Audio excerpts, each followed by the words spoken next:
Criminalistic. It can be defined as the application of scientific method to recognition, collection, and comparison of physical evidence. And also, it is a study of physical evidence through laboratory work. Si Dr. Hans Gustav Adolf Gross, he is a father of modern criminalistic and father of criminal investigation, and also he is an Australian magistrate that described that search for truth is the ultimate goal for investigate and detective works. Si Paul Alcock naman po, father of criminalistic in United States, and si August Vollmer naman, he is head of the first comprehensive crime laboratory in US na na-establish sa Los Angeles. And dactyloscopy or fingerprint, it is the uh, identification of a person through examination and comparison of fingerprints. Uh, Forensic ballistic, it is involves in the investigation and identification of firearms by means of ammunition.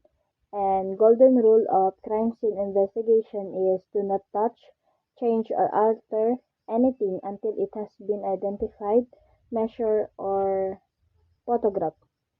Then, forensic anthropology, it is the examination of human skeletal remains, even it is identify or unidentified human remains. And forensic odontology, it is the application of dental science or pag-aaral about sa ngipin. Then,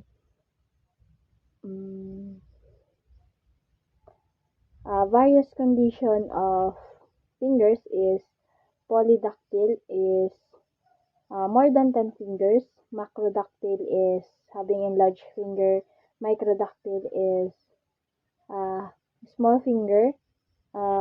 Ectrodactyl is born with missing finger, and syndactyl is side fusion of finger or magkadikit yung dalawang daliri. And mannerism, it is a movement of the body that peculiar to a person or likas na ho sa kanya. And personal effect, it is privately owned items such as clothing and jewelry that normally worn or carried of a person.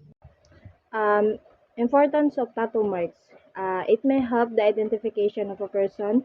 It may indicate memorable events of his life. It may indicate social stratum. And lastly, it implies previous commitment in treason or member of gang. Portrait parle or mugshot. These two French words referring to a picture of a suspect in both fronts and profile views. Tattoo and scarification. Tattoo, it is a permanent ink design, while scarification it is a practice purposely scarring skin tissue. And photograph, it is an art and science producing an image through the action of light, and the device known is camera. And si Mary Kay Holland, he is a first American instructee in dactyloscopy.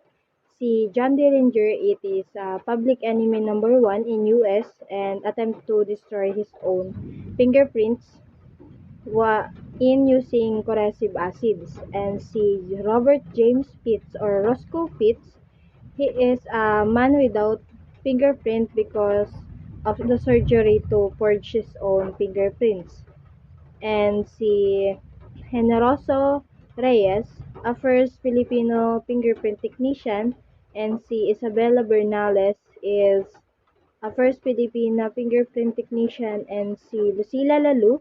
Si Lucila Lalu, it is a first Filipina chop-chop lady and identified through fingerprint.